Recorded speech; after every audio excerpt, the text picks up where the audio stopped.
Hey guys, let's go to our Davao Cebu Singapore LAX vlog. Here we go! By Davao, tips lang mga guys, kailangan talaga 23 kg lang yung laman ng bawat bagahe dahil malaki yan na bayaran namin during that time sa biyahe namin. Super duper strict. Ayan, may pa-juicy Singapore Airlines. Super cute. First time namin naka-receive nito kasi first time namin mag-Singapore Airlines. Selfie pack. Ayan, picture mo. Hindi na masyadong nahirapan dun sa Davao Immigration as long as kompleto yung mga requirements mo at saka yung pambayad. So, wala problema kasi K1 and K2 visa naman kami. Kaya okay lang. Tsaka complete na yung requirements namin. Kailangan nyo lang talaga i-arrange lahat sa isang clear book para pag hiningi, madali lang. Ayan na nga, touchdown Cebu na kami, no? Sobrang pagod sa dami ng bagahe ng dala namin kasi nga lilipat na kami ng bahay. Bibigyan kayo ng ganyan, transit. Sobrang na-amaze ako sa international airport ng Cebu. Ang linis at saka yung services nila pang international din. It was our first time also na makapunta dito sa area na to since mostly talaga domestic lang naman yung flight ko. The Philippines lang naman. So, yan. Yung mga stores, ang gaganda. Feeling ko talaga nasa ibang bansa ako. So, super duper ganda ng Cebu International Airport. Kudos sa lahat ng taong gumawa nito tsaka yung management. Oh my God. Pati yung local government. Kudos sa inyong lahat. Sobrang ganda ng airport niyo, Cebu. Oh my God. Yan, nakatapak kami ulit sa Cebu pero sa airport nga lang. Pero okay na rin. Sobrang pagod dahil sa lahat ng preparation na ginawa namin sa Davao Airport. Ang daming pinagdaanan. Kung may kwento or may tanong kayo sa kwento ko, just comment na lang. At saka sasagutin ko na lang po isa-isa. Ayan na. Yun yung palibre na food. Ito na yung biyahe namin Cebu to Singapore. See, ang daming pa-food sa Singapore Airlines. I mean, like, kasi nag-order din yung husband ko ng food para sa amin for dinner. Tsaka, yan, para busog kami. Hindi kami gutom sa biyahe. Thanks, my love. Ang sarap lang talaga ng food ng Singapore Airlines. Ayan, inorderan niya pa ako ng fish kasi alam yung favorite ko yung fish. Tsaka yung veggies. Sobrang sarap. Ayan. Happy-happy kami ng anak ko. Hindi namin kasama yung nasa tabi ko. Kami lang dalawa ng anak ko. Ayan. Hello again, Singapore. I'm so happy to see you again. Ayan. Sobrang ganda ng Singapore.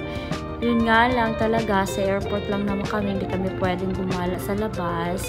Pero at least nasilayan ko ulit yung Singapore sa Himpapawid. Super duper, I love Singapore.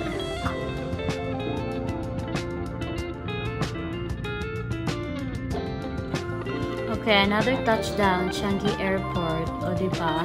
Pagod na kami ng anak ko. Sobrang sleepy na talaga kami. Kaya lang, kailangang lumaban kasi nga connecting flight. Nakakapagod yung flight. Pero yan, carry lang kasi lahat naman smooth ng biyahe, safe kaming dalawa, ang ganda ng mga airport, super duper smooth sa immigration. So, lahat, as long as ready ka sa mga papers mo, wala kang problemahin. Yan, sobrang ganda ng Changi. Yan, antok na yung anak ko. Napapagod na siyang maglakad. Hinahanap namin yung way papuntang train station since it's our first time nga. Kasi dati nung nag-Singapore ako, ibang terminal number yung napuntahan ko. So this time is different kasi nga SG to LAX yung biyahe namin. So hinahanap namin yung train. Yan. Sobrang cool lang ng airport na to. Kasi kahit first timer ka, hindi ka maliligaw kasi nga, yun, babasa ka lang, tingin-tingin ka na sa mga stores, ayan. Siyempre kung may pera ka, pwede kang bumili. Ayan na, malapit na kami sa train station. Ano yung anak ko? Pagod na yan. Ayan na, hinahanap pa namin. Kausap ko sa linya yung asawa ko yun.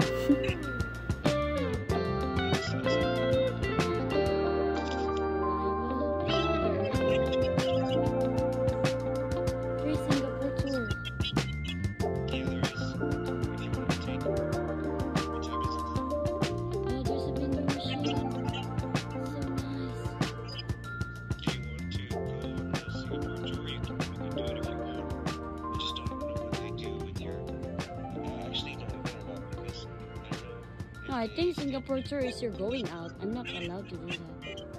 I think that's the train. See? Yep, that's it. Faster, nak, faster. That's the SkyTrain. Nak, faster ba? Here. Just in time. Excuse me, nak, excuse me. I told you to get up. Excuse me, ma'am. Excuse me, ma'am.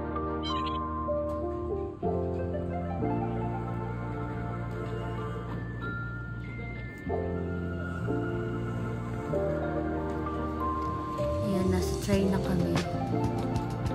Ang cool ng train, ang linis. O, diba? Carry na kahit nahirapan ako magdala ng mga gamit namin. Ayan.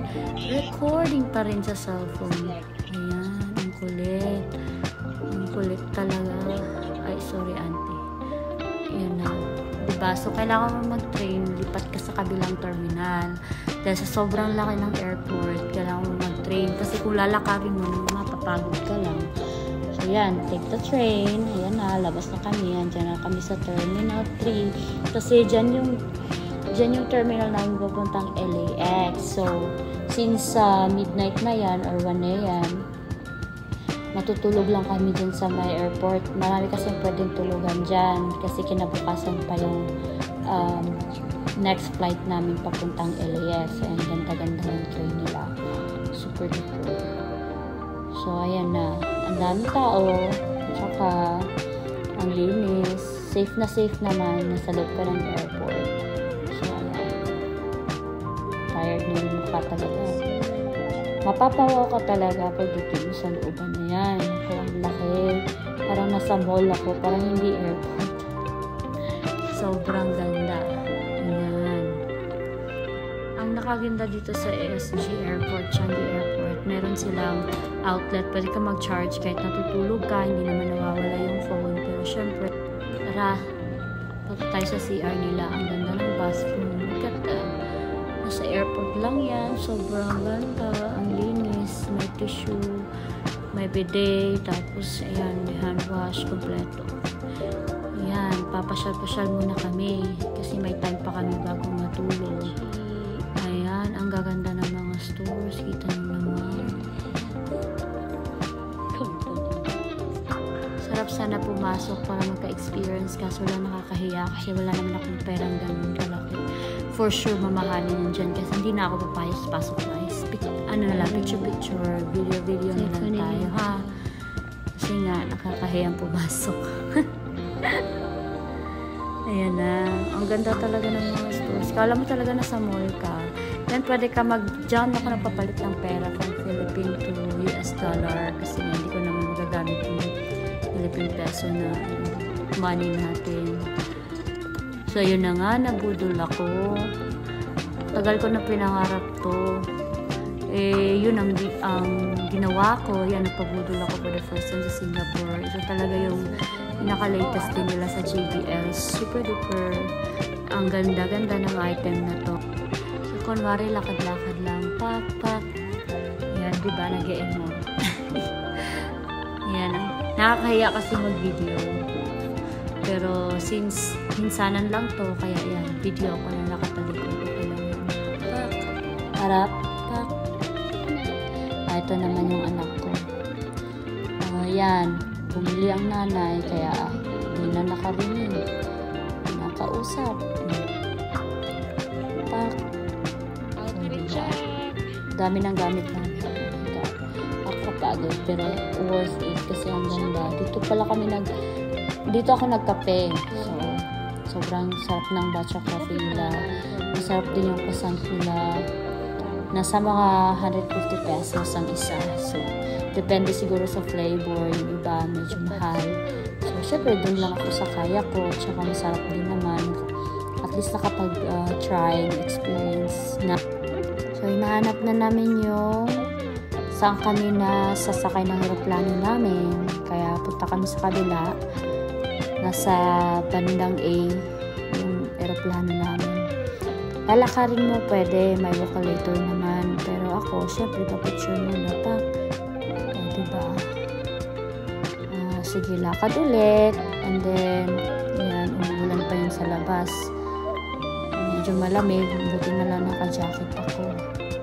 Kami ng anak ko. Siyempre, may picture din yung anak ko. Pak, yun nga lang, naka-phone. Yan, umuulan. Yan, may wakalator para hindi masyadong nakakapagod. Ang daming gamit. Nakakaantok na talaga. Pero yan, pak. O, diba? Video muna. Paano ka? Yan yung train na sasakyan mo kapag kalilipat ka ng terminal. Kapag nakakapagod maglakad kasi ang haba ng airport. Dito na kami, nakaupo. Actually, akala ko talaga andito yung namin, airplane. Pero kaya nag-antay lang kami ng ilang oras para sa boarding time namin. Yan, papunta na kami. Excited na. Sa wakas. Ayan na. Going to LAX. Diba? Ang ganda ng place. Ang ganda ng airport nila. Ang linis, ang lawak. Ang ganda ng services. Thank you, Singapore Airlines. Super duper ganda ng services nyo. 10/10 Singapore Airlines.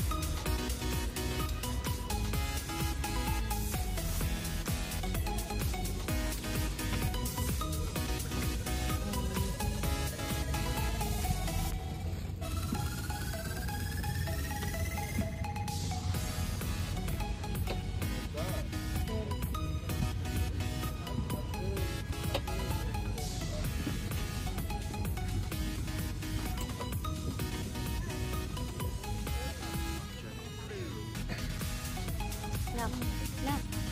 Here you go. Yan na, may pa-juice na naman sa Singapore Airlines. Yan, pwede ka pumili Sprite, juice, pwede ka mag-order niyan. Diba? Ayan, sa akin naman is red wine, of course. Red wine talaga. Mamiss kita red wine. Yan, may crackers sila. Pwede ka din manood. Ayan. Sobrang ganda. So, may free sila na headset so you can watch or listen music while on board. Ayan. Singapore to LAX. Yan, gabi na. Malapit na matulog.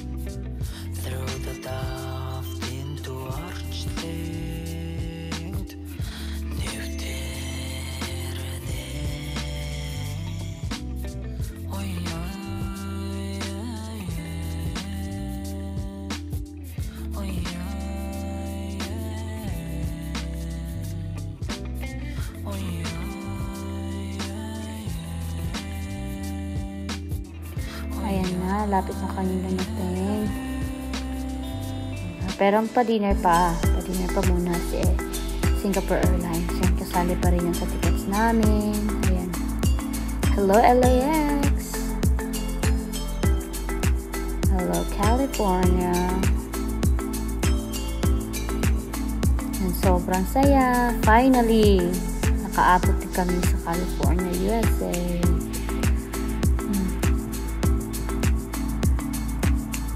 Please like and subscribe sa our video, guys. Yan. Sobrang ganda. Thank you for watching.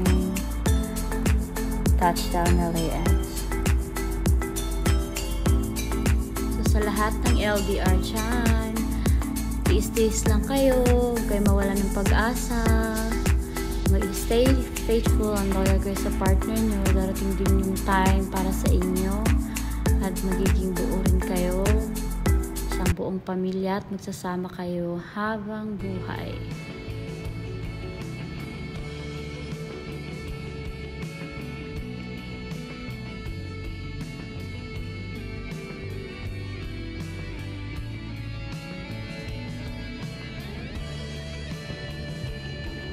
Pagbaba nyo ng eroplano, ito yung dadaanan nyo papuntang immigration. Hindi naman nakakalito kasi may mga guide naman nakalagay. Babasahin nyo lang saan papuntang immigration or US citizen or hindi pa citizen. So, ayan. Papunta na kami. Sobrang bilis lang namin sa immigration officer kasi kompleto naman lahat ng requirements namin. Kaya, we're claiming the bag na already. So it was just less than 5 minutes. It was so easy and smooth. Super duper happy kasi finally tapos na.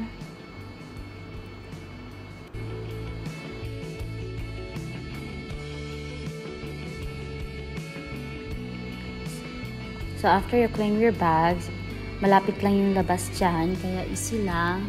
Nakakapagod, pero puti na lang talaga, may 2 porter dyan at least. Ayan, binayaran lang namin.